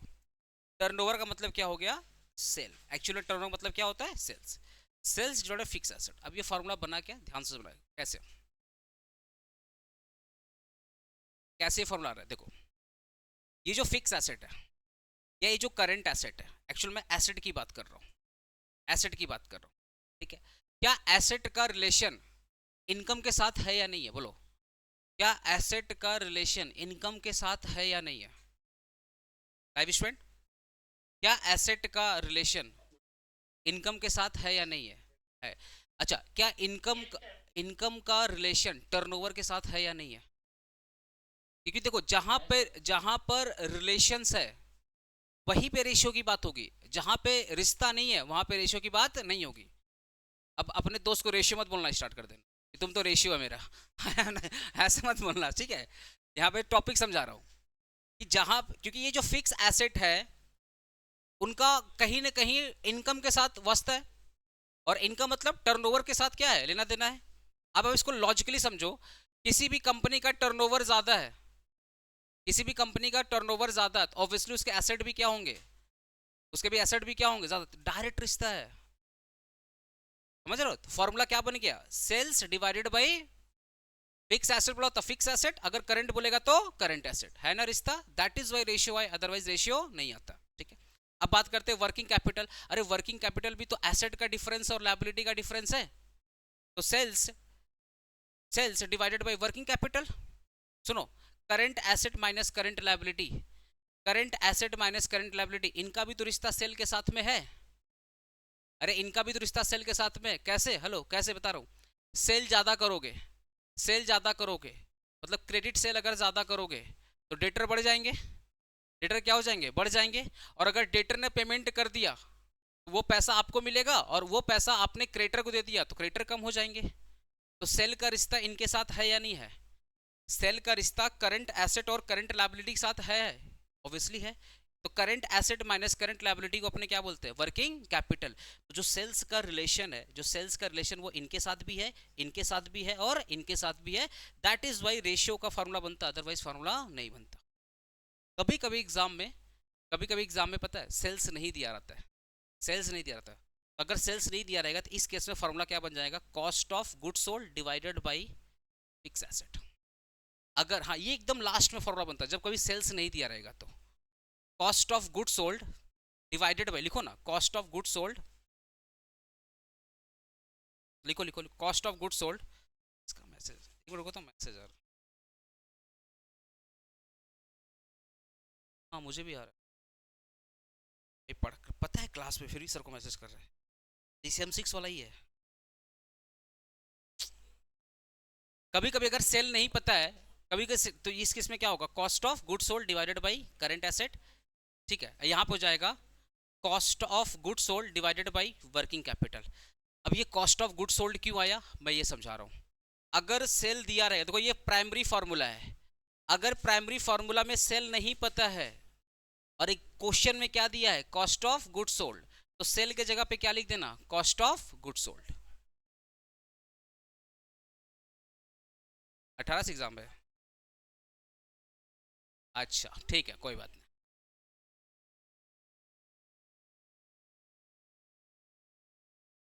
किसका है, बोला हम लोग का नहीं है। 18, अच्छा CMA का था ना, CMA का कब खत्म हो रहा है, 20 को खत्म हो रहा है।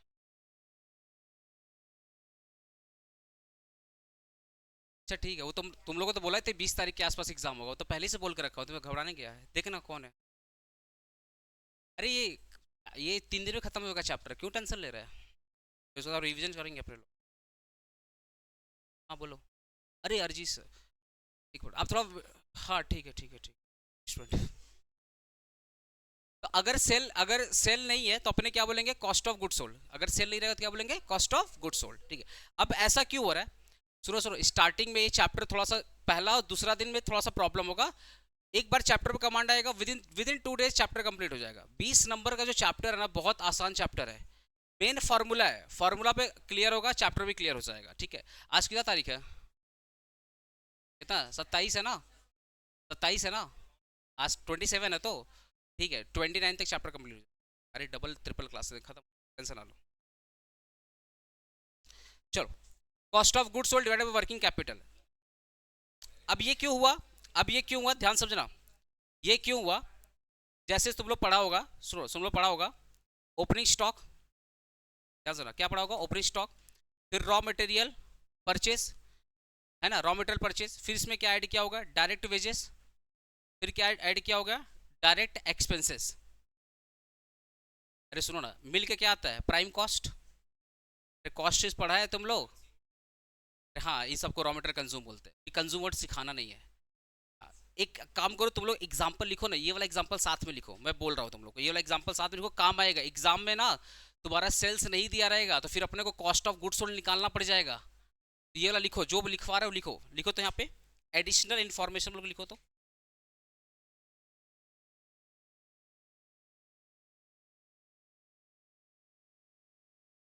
एडिशनल इन्फॉर्मेशन बोल के लिखो, तो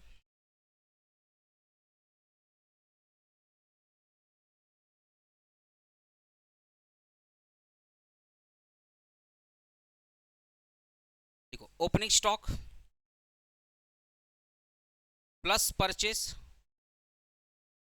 ठीक है, ओपनिंग स्टॉक प्लस परचेस, ठीक है, उसके बाद ओपनिंग स्टॉक प्लस परचेस, उसके बाद माइनस, लिखो ना माइनस क्लोजिंग स्टॉक, लिखो ना माइनस क्लोजिंग स्टॉक, तो क्या मिल जाएगा आपको, कॉस्ट ऑफ गुड्स सोल्ड, ठीक है।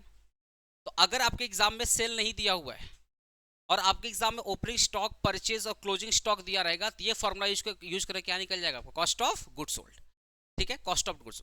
अब ये कॉस्ट ऑफ गुड सोल्ड का मतलब क्या होता है, पहले ये समझ लो, मतलब कॉस्ट ऑफ गुड सोल्ड का मतलब क्या, इसका नाम कॉस्ट ऑफ गुड सोल्ड क्यों पड़ा, मैं ये समझा रहा हूँ। सपोज ओपनिंग स्टॉक था 100, आपने परचेज किया 50, तो टोटल स्टॉक कितने हो गए, 150, कितने हो गए, 150, ठीक है। कंपनी बोलती है कि मेरे पास जो क्लोजिंग स्टॉक है, मेरे पास जो क्लोजिंग स्टॉक है वो पड़ा हुआ है लेट्स से 20, तो आपका सेल कितना हुआ होगा, 130, आपका सेल कितना होगा 130। अब एक चीज देखना यहाँ पे, cost of good sold, word क्या है, cost of good sold, sold का मतलब यहाँ पे क्या हो गया, ओपनिंग स्टॉक 100 था, तो पहले आप अगर स्टॉक अगर आप खत्म करोगे तो पहले आप पुराना स्टॉक खत्म करोगे, फिर आपने जो परचेज वाला, जो परचेज करके नया वाला आपने बनाया वो स्टॉक खत्म करोगे, तो ओपनिंग प्लस परचेज कितना हो गया 150। अब 150 में से आपका 20 पड़ा हुआ है, तो आपने सेल कितना किया है 130 पड़ा हुआ है। तो यहाँ पे उस खर्चे की बात हो रही है, मतलब उस स्टॉक की बात हो रही है जो सोल्ड हो चुका है। मतलब ये जो 130 है इसके कॉस्ट की बात हो रही है, ना कि 150 के कॉस्ट की बात हो रही है। कॉस्ट ऑफ गुड सोल्ड का मतलब होता है वो स्टॉक जो आपने सेल आउट कर दिया उनके कॉस्ट की बात हो रही है, ना कि टोटल स्टॉक की बात हो रही है। क्लियर हो रहा है एक एक वर्ड? टोटल स्टॉक कितना है बोलो ना, टोटल स्टॉक कितना है 150 यूनिट, बट आपने बेचा कितना 130 यूनिट। तो यहाँ पे जो कॉस्ट ऑफ गुड सोल्ड है वो इसकी बात कर रहा है, ना कि 150 की बात कर रहा है। छोटी छोटी चीजें लोगों को समझ में नहीं आता है। अगर आपको निकालूंगा टोटल कॉस्ट ऑफ प्रोडक्शन, तो आप टोटल कॉस्ट ऑफ प्रोडक्शन निकालोगे किस यूनिट का, जिसका सेल आउट हो चुका है, ना कि जो टोटल स्टॉक पड़े हुए। तो आपके इसीलिए देखना हमेशा क्लोजिंग स्टॉक को माइनस करते हैं, बिकॉज ये तो अभी बिका नहीं है, ये बिका नहीं है, तो इसका कॉस्ट हम लोग कंसीडर नहीं करेंगे। हम वही कॉस्ट कंसीडर करेंगे जो ऑलरेडी बिक चुका है। अब सुनो, 130, हेलो, ये जो 130 यूनिट है, मान लेते हैं आपने इसको बेचा है 20 रुपया करके।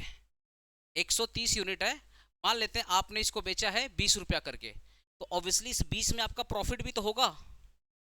अरे बोलो ना, जो आपने 20 रुपया करके बेचा है तो क्या 20 में इसका प्रॉफिट होगा कि नहीं होगा? होगा। तो 130 इंटू 20 करो, कितना आएगा 2600। ये जो 2600 है ये आपका क्या कहेगा?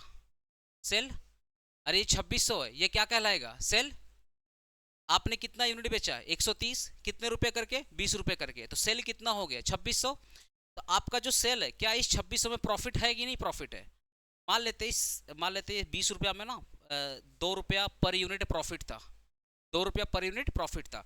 तो आपने टोटल कितना सेल किया है 130, और एक यूनिट पे प्रॉफिट कितना है 2, तो टोटल प्रॉफिट कितना हो जाएगा 260। तो माइनस कर दो यहाँ से 260, जो कि आपका प्रॉफिट है। कितना आ जाएगा बताओ? 2340। 340, ये आपका क्या हो जाएगा? Cost of sold. ये आपकी कॉस्ट है, ये आपका सेल है, और बीच में क्या आ गया? प्रॉफिट आ गया। तो अब एक चीज बताओ, ये कॉस्ट ऑफ गुड सोल्ड में अगर मैं जस्ट प्रॉफिट ऐड कर दूंगा तो क्या मिल जाएगा? सेल।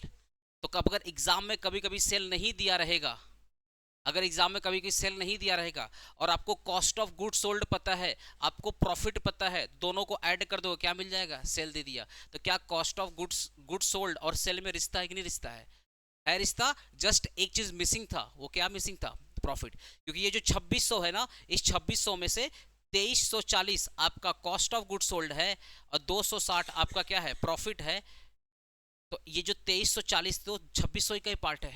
ये जो 2340 है, 2340 है, किसका पार्ट है? 2600 का पार्ट है। इसीलिए बोला जाता है कि यहाँ पे जो सेल है, अगर एग्जाम में कभी सेल नहीं दिया रहेगा तो कॉस्ट ऑफ गुड सोल्ड निकाल के आप काम निकाल लीजिएगा, क्योंकि सेल का ही मेजर पार्ट क्या है? Cost of good sold. इसलिए एक और फॉर्मूला बन गया इसका। अगर आपसे कोई पूछे फिक्स एसेट टर्नओवर रेशियो का फॉर्मूला क्या होगा? Fix asset divided bye sorry turnover divided by fix asset. लेकिन अगर टर्नओवर नहीं दिया रहेगा तो cost of good sold divided by fix asset. Current asset का फॉर्मूला क्या हो गया? Turnover divided by current asset. अगर करंट एसेट नहीं दिया रहेगा तो cost of good sold divided by current asset.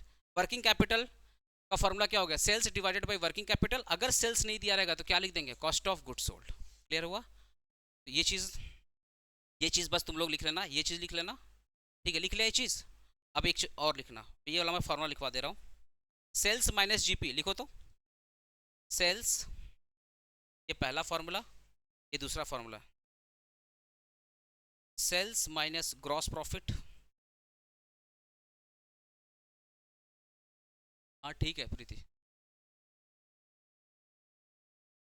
18th को मैनेजमेंट है। Sales minus gross profit equal to क्या हो जाए? Cost of good sold. कितने फॉर्मूला हो गए? अरे बोले ना कितने फॉर्मूला हो गए? अरे अभी लिक्विड का 2 था, यहाँ पे कितने हो गए? 3।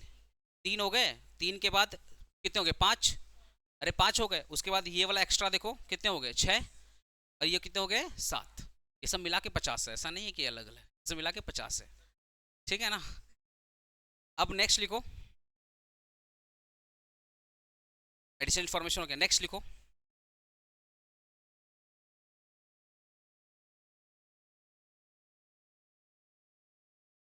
लिखो स्टॉक टर्नओवर रेशियो। नेक्स्ट वाला लिखो स्टॉक टर्नओवर रेशियो। तुम लोग बिल्कुल पैनिक मत करो, बिल्कुल विद इन 3 डेज ये चैप्टर हम लोग फिनिश करेंगे। एकदम पैनिक वाला तुम्हारा चैप्टर क्लियर होगा, उसके बाद रिवीजन चलेगा। अब रिवीजन का पेस, एग्जाम का डेट आ गया, टारगेट पता अपने को, अब अपना पेस बढ़ा देंगे, ठीक है ना। जब बुलाएंगे शांति से आ जाना, ठीक है। बारिश रहे कुछ भी रहे डजेंट मैटर, अपने को एग्जाम देना है ना, ठीक है। स्टॉक टर्नओवर रेशियो, एकदम पैनिक नहीं करोगे, स्टॉक टर्नओवर रेशियो। और लोग लोग ना अभी से पेपर सॉल्व करेंगे, और आप लोग ऑलरेडी मैं पेपर सॉल्व करा चुका हूँ, टेंशन मत लो। चाहे लीवरेज का चैप्टर उठा के देख लो या वर्किंग कैपिटल, लोग ना एग्जाम देख करके फिर हफ्ता भर के एग्जाम के बाद हफ्ता भर पेपर सॉल्व करते हैं। मैं स्टार्टिंग से ही कॉन्सेप्ट करवाया, एडिशनल सीए का क्वेश्चन करवाया, फिर पेपर सॉल्व कराया, तो आपको टेंशन वाली बात नहीं है। टेंशन वो लोग लेंगे जो पढ़ाई नहीं किए। आप जो पढ़े हो अच्छे से करो, हो जाएगा आपका एग्जाम, टेंशन मत लो। Stock turnover ratio, stock turnover ratio तुम लोग फॉर्मूला बना सकते हैं इसका, इसका फॉर्मूला बना सकते हैं तुम लोग। लाइव स्टूडेंट फॉर्मूला बना सकता है इसका। हाँ हमको पता तुम लोग यही बोलेगा।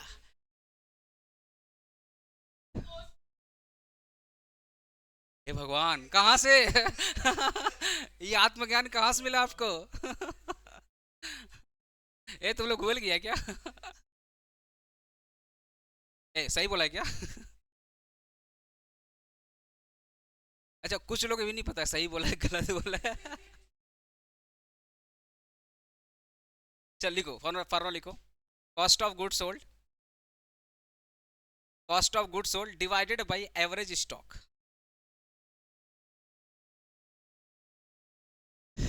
Cost of goods sold divided average stock. अच्छा ये फार्मूला क्यों बना, ये फार्मूला क्यों बना, सिंपल सा लॉजिक है।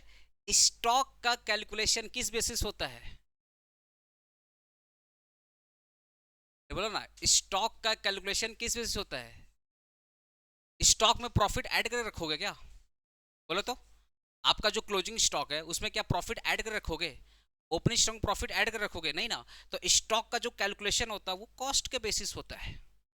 तो आपके जो टर्नओवर है उस टर्नओवर में से अगर प्रॉफिट माइनस कर दोगे तो क्या आएगा, हेलो। आपका जो टर्नओवर है, टर्नओवर को अपने क्या बोलते हैं, सेल। क्या सेल में प्रॉफिट ऐड होता है कि नहीं ऐड होता, ऐड होता है।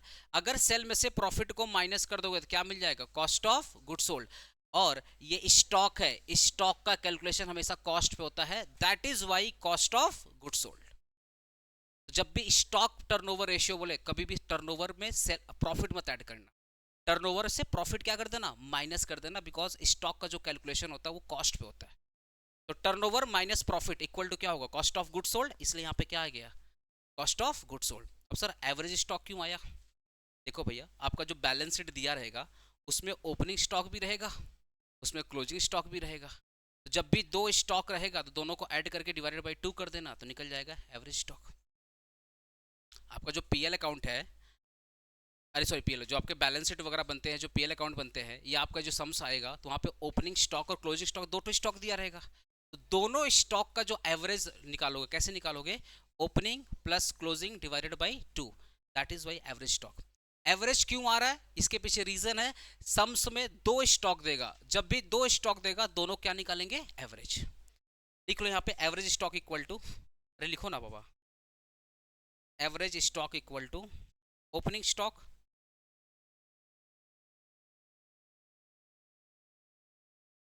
Plus closing stock divided by 2।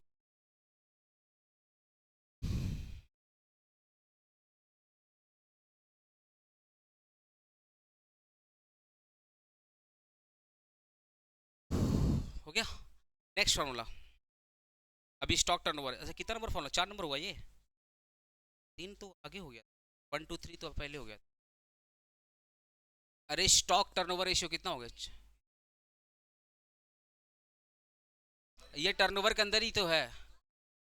अरे सब हेडिंग होता है ना, ये लिक्विडिटी रेशियो ये हेडिंग है, इस हेडिंग अंदर दो फार्मूला है, और टर्नओवर के अंदर अभी तो आए जा रहा है, अभी तो 4 ही हुआ है। लिखो 5वां लिखो, घर जाके रिवाइज कर लेना, घर जाकर अगर पता 15 फॉर्मूला अगर दिमाग में आ गया ना तो तुम्हारे मैट का 80% क्वेश्चन सॉल्व। 15 फॉर्मूला अगर तुम्हारे दिमाग में आ गया, 15 फॉर्मूला, तो मैट का 80% क्वेश्चन सॉल्व। लेकिन ये दो क्लास बहुत इंपॉर्टेंट है, अच्छे से कर लेना है दो क्लास। लिखो नेक्स्ट क्लास, लिखो next class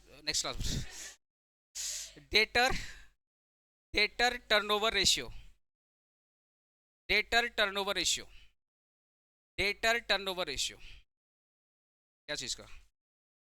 debtor turnover ratio. क्या फॉर्मूला बनेगा? डेटर का रिलेशन किसके साथ है? सेल। सेल कौन सा सेल? क्रेडिट या कैश सेल? Credit sale. तो लिखो क्रेडिट सेल। इस बार सेल मत लिखना, कौन सा सेल लिखना? Credit sale. टर्नओवर देखकर भावुक मत हो जाना, आया सामने? Credit sale divided by, divided by, hello hello, divided by. अगर मैं डेटर लिखता हूं गलती हो जाएगा, अगर मैं डेटर लिखता हूं तो गलती हो जाएगा, अगर मैं डेटर लिखता हूं तो गलती हो जाएगा। गलती बेटर क्या रहेगा? आप लिखो एवरेज रिसीवेबल। क्या लिखोगे? Average receivable. लिखो लिखो लिखो, इसके पीछे लॉजिक बता रहा हूं। Credit sale divided by average receivable. Average receivable का मतलब क्या हो गया? एवरेज रिसीवेबल का मतलब credit sale divided by average, average account receivable या एवरेज रिसीवेबल, कहीं कहीं अकाउंट भी लिखा रहता है, एवरेज अकाउंट रिसीवेबल या एवरेज रिसीवेबल। ठीक है, इसका मतलब क्या हो गया? अकाउंट तुम लोग लिख सकता, कोई दिक्कत नहीं। इसका एक्चुअल मतलब क्या है समझो। जैसे मान लेते हैं अपने पास 50 डेटर है। हेलो, अपने कितने डेटर है? 50 डेटर है। अब बताओ क्या 50 डेटर टाइम पे पेमेंट कर देंगे? नहीं करेंगे। तो कुछ डेटर से मान लो 20 डेटर है, थोड़ा सा खतरनाक टाइप का, जिस पर डाउट हो रहा था, मैंने बोला भैया तू साइन कर, कब पेमेंट देगा? तू साइन कर, कब पेमेंट देगा? तो जब वो साइन करेगा तो इस केस में क्या हो जाएगा? Bills receivable.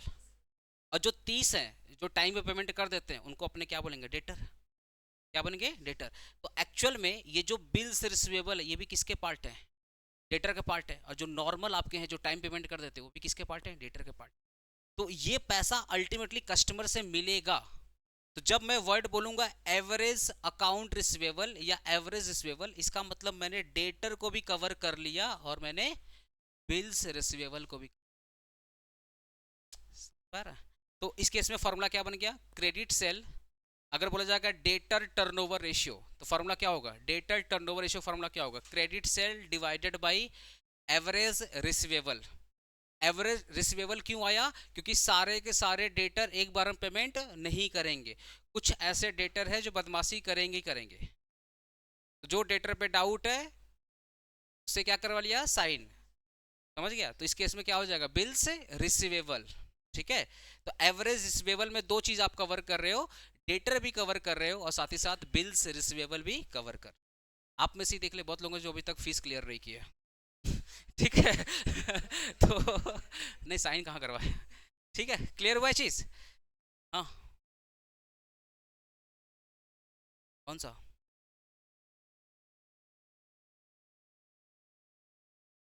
ऐड? नहीं, एवरेज का मतलब क्या? यहाँ पे दोनों को मैं कवर कर रहा हूँ। ऐड नहीं करना, ऐड नहीं करना, दोनों को मैं कवर कर रहा हूँ। डिवाइड टू क्यों करूंगा? यहाँ पे एवरेज रिसीवेबल का मतलब हो गया ना कि यहाँ पे मैं दो पार्टी को कवर कर रहा हूँ, इसलिए यहाँ पे एवरेज वर्ड आया है। एवरेज अकाउंट रिसीवेबल बोलते हैं। एवरेज अकाउंट का मतलब आप दो अकाउंट को कवर करो, एक डेटर अकाउंट को एक डेटर अकाउंट को कवर कर रहे हो, एक बिल्स रिसीवेबल अकाउंट कवर। ठीक है, वो लॉजिक तुम सोच रहा है क्या? ओपनिंग स्टॉक और क्लोजिंग स्टॉक वाले टू है यहाँ पे, वो नहीं। अभी आ रहा है, अभी टेंशन ना ले, अभी एक एक स्टेप कर रहा हूँ। और जो तू बोला एकदम गलत भी नहीं बोल रहा है, इसका कॉन्सेप्ट है एक जगह पे। अभी चलने दे थोड़ा सा, ये क्लियर हुआ है चीज? ओके, नेक्स्ट क्या बनता है फॉर्मूला? अंकित जो तू बोला ना वो सही है, लेकिन है उसका लॉजिक कहीं और। ठीक है, एक और फॉर्मूला क्या बनेगा इसका? डेटर के बाद कौन सा वर्ड आता है तुम्हारे दिमाग में? देखो,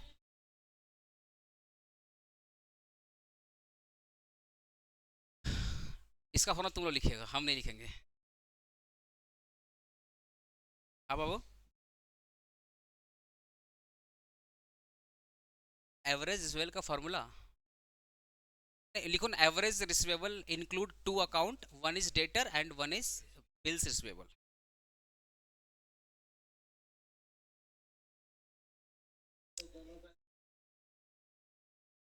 ऐड कर देना। अभी बता रहा हूँ ये टू वाला ही मामला क्या ही बता दे रहा हूँ।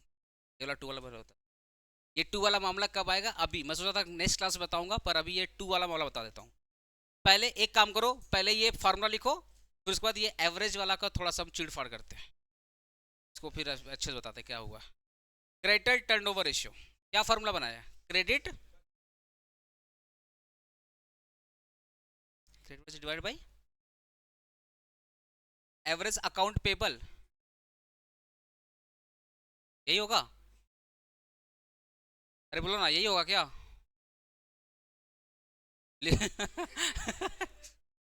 अरे लाइव स्टूडेंट, यही होगा क्या?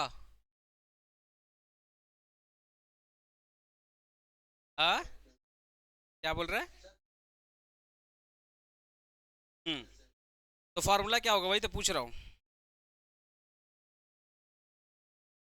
गूगल नहीं किया तुम लोग?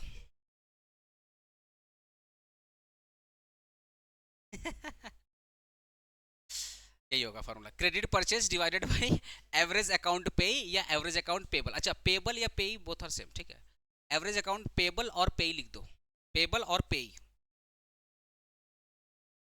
क्रेडिट परचेज, हाँ, divided by average account payable या पे, ठीक है, चलेगा। अब ये जो एवरेज वर्ड आया ना, पहले मेरे को अच्छे समझाने दे, तो ये एवरेज वर्ड परेशान करा तुम लोग। एवरेज अकाउंट रिसीवेबल, इसको ऐसे अंडरलाइन करके लिखो, तो जो लिखवा रहा हूं लिखो, तो average account receivable and payable, average account receivable and payable. सुनो ध्यान से सुनो, average account receivable and payable. सबसे पहले सबसे पहले अगर एवरेज अकाउंट रिसीवेबल है, इसमें दो अकाउंट आएगा, दो अकाउंट आएगा। एक अकाउंट कौन सा आएगा, डेटर, रिसीवेबल की बात करो, और एक अकाउंट कौन सा आएगा, बिल्स रिसीवेबल। और अगर मैं पेबल की बात करूं, यहां पर भी दो अकाउंट है, एक अकाउंट कौन सा आएगा, क्रेडिटर्स, और दूसरा अकाउंट कौन सा आएगा, पेबल, ठीक है। कभी कभी सम्स में ओपनिंग डेटर, ओपनिंग डेटर दे दे एंड क्लोजिंग डेटर दे दे, ओपनिंग दे दे या क्लोजिंग दे दे, ठीक है। तो इस केस में ऐसे ही opening B R and closing B R दे दे, तो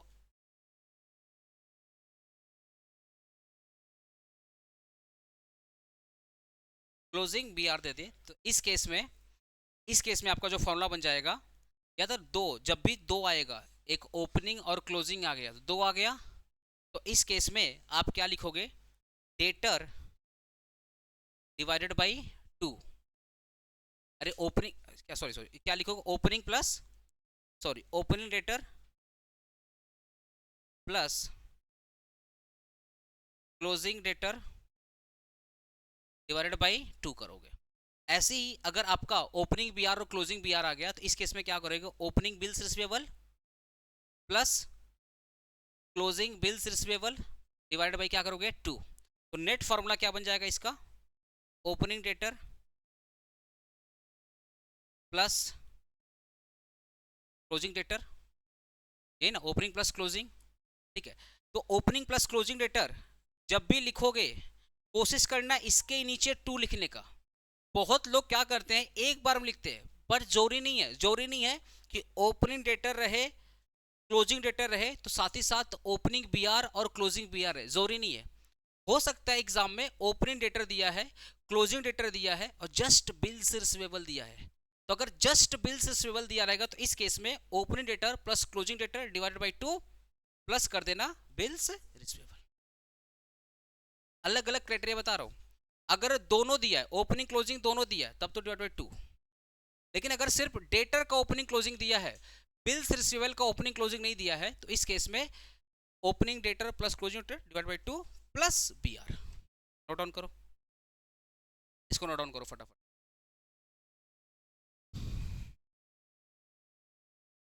हम्म, क्या बोल रहे हो?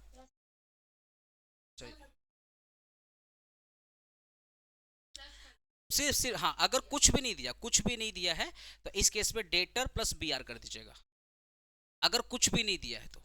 लेकिन अगर ओपनिंग डेटा और क्लोजिंग डेटर दिया है, ओपनिंग बी आर और क्लोजिंग बी आर दिया है, तो इस केस में opening plus closing divide by 2 करना पड़ेगा।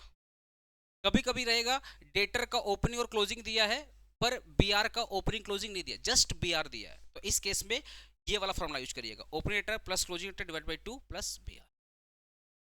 अलग अलग सिचुएशन समझा रहा हूँ, किस कोई भी सिचुएशन का सम्स बन सकता है।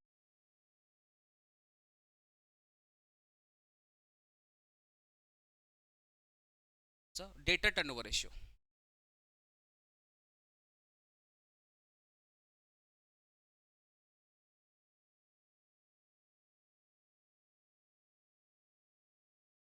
हाँ हाँ। अच्छा, अगर कभी बोले आपका ओपनिंग क्रेडिटर और क्लोजिंग क्रेडिटर है तो opening creditor plus closing creditor divided by 2। अच्छा, opening bills payable closing bills payable divided by 2। Just opening closing creditor है और बिल्स पेबल है, तो इस केस में क्या होगा, opening creditor plus closing creditor divided by 2। अब जो आएगा उसमें क्या ऐड कर देना, बिल्स पेबल। बिल्स पेबल का एवरेज बन निकाल। अंकित तेरा क्लियर हुआ? 2 कब होगा? कोई डाउट? एक काम करो, यहाँ पे अपना क्रेडिटर वाला पोर्शन लिख लो फटाफट। क्रेडिटर बोल करके हेडिंग डालो, क्रेडिटर एंड बिल्स पेबल बोलकर हेडिंग डालो, और फटाफट 3 सिचुएशन लिख लो, 3 सिचुएशन। पहला सिचुएशन में creditor plus bills payable, second में क्या होगा, opening plus closing divide by 2। ये 3 सिचुएशन फटाफट लिख लो।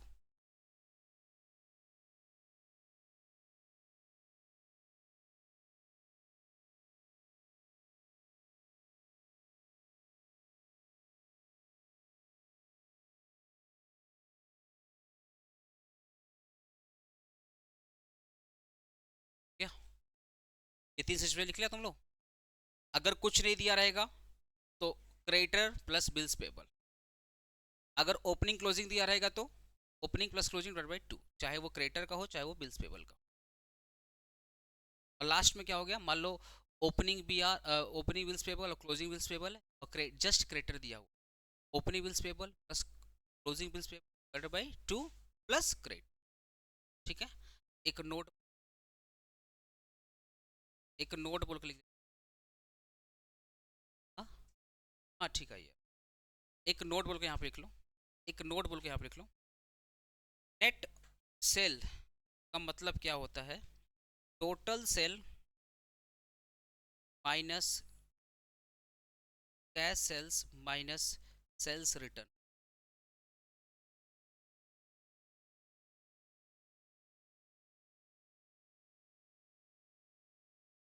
नेट परचेज का मतलब, सॉरी, नेट सेल ब्रैकेट में नेट परचेज ब्रैकेट लिख लो, क्रेडिट मतलब नेट क्रेडिट परचेज। इस केस में होगा total purchase minus cash purchase minus purchase return. Net purchase का फॉर्मूला क्या हो गया, total purchase minus cash purchase minus purchase return.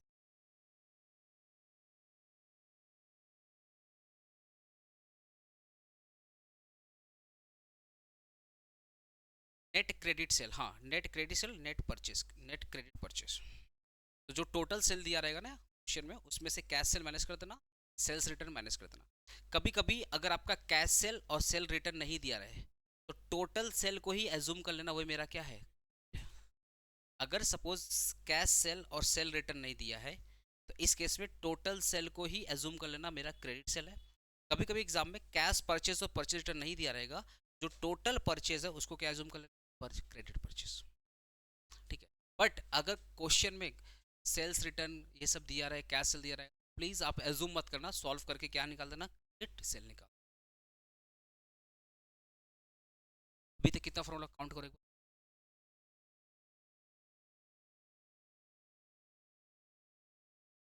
6 formula हुआ, 6 हुआ, कितना हुए, 10 हुआ ना, बस बस ठीक है, इसको रिवाइज करो, शाम को मिलते हैं। एफएम का वाला चैप्टर जो था ना, उसके 2-3 क्वेश्चन और करके। बस हाँ, कैपिटल बजटिंग का 2-3 क्वेश्चन और करेंगे शाम को भी लोग। और कल से जो क्लासेस होगा वो 11 बजे से होगा। ठीक है, कल से आप लोग का 3 क्लासेस होगा, मतलब दिन में 2 क्लास रहेगा और शाम को 1 क्लास रहेगा। ठीक है, मिलते हैं।